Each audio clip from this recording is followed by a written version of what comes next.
আমি যখন ভার্সিটির ফার্স্ট ইয়ারে পড়ি তখন থেকে সাইকুর্সের পান্থপথ এবং মৌচাক ব্রাঞ্চের আমি সব থেকে জনপ্রিয় টিচারদের একজন।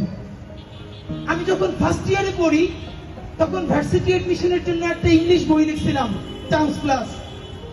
5 বছরে রেকর্ড পরিমাণ বিক্রি হয়েছে বইটা। আমি এই ফার্স্ট ইয়ারের একটা ছেলে, এত রেভিনিউ পাইছি, মানে আমার বোন সেই টাকা নিয়ে আমার জন্য ঢাকার আশেপাশে একটা জমি কিনে ফেলছে। এই কথাটা এই জন্য বললাম, এই গণ অভ্যুত্থানের পরে আমার ইনকাম কমে গেছে। আমি একদিন ক্লাস নিলে ইনশাল্লাহ 10,000 টাকার চেয়ে বেশি পাইতাম 5টা ক্লাস। আমি আইএলটিএস এর যে প্রাইভেট ব্যাচ পড়াইতাম, স্পেশাল ব্যাচ শুধু রিডিং এর, সেখান থেকে অনেক বেশি ইনকাম হইতো। আমি গত 10 বছরে বাংলাদেশের অনেক কর্পোরেট প্রতিষ্ঠানে ইংলিশ ল্যাঙ্গুয়েজ ট্রেনিং করাই, ফনেটিক্স এন্ড প্রেজেন্টেশনের ওয়ার্কশপ করাই। বাংলাদেশে এবং বিদেশে হাজার হাজার শিক্ষার্থী আছে আমার, যাদেরকে গত 10 বছর ধরে আমি ট্রেন আপ করাইছি। এই কথাটা এই জন্য বললাম, পয়সা দিয়ে কেনার ক্যাপাসিটি আমার এই জন্য কারণ নাই। আল্লাহর অসীম রহমতে আমার পরিবারকে আল্লাহ ছোট লোক বানান না এবং গরিব বানান না। আমি গরিবটাকে বৈষম্যমূলক অর্থে বলছি না। আল্লাহ রাসূল নিজে পর্যন্ত চরম দারিদ্র থেকে মুক্তি চেয়েছেন। চরম দারিদ্র্যের কারণে মানুষ দুর্নীতি করে। যতটুকু দারিদ্র থাকলে দুর্নীতি করে, আল্লাহ আমার ওই দারিদ্রের মধ্য দিয়ে কোনোদিন নেন নাই।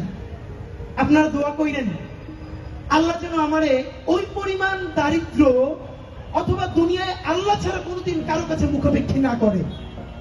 আমি যেন হালাল পয়সায় নুন ভাত ডাল ভাত খাইয়া, এই যে আমি খাইলে যেন আমার টিমের সবাইকে নিয়ে একসাথে খাইতে পারি।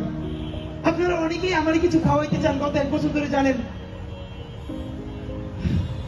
মানুষ কিছু একটা খাওয়াইতে খুশি হয় না। আমি ইদানিং মায়েরা, আমাদের বোনেরা সংসারের পর একটু যদি নতুন সংসার করে, ছোট্ট ছোট্ট জিনিস নিয়ে কেমনে সংসার করে তোলে না, এই ফিলিংটা আমার মধ্যে তৈরি হয়েছে। আমরা ইনকিলাব কালচারাল সেন্টার করছি, 30 লক্ষ টাকার বেশি আমাদের ওখানে খরচ হয়েছে। 10 টাকা 20 টাকা 50 টাকার জিনিস নিয়ে আমাদেরকে যে যা দিতে চায়, জানেন এই টিমের সবাই কেউ কোনোদিন বাড়ি নিয়ে যায় না, সব থেকে ভালো জিনিসটা সেন্টারে নিয়ে আসে।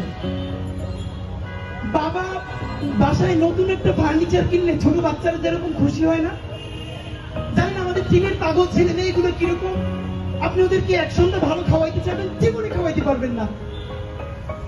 আপনি ওদের জন্য যদি বলেন সেন্টারে খুব ভালো একটা জিনিস কিনে দিবেন, ওরা এত খুশি হয়।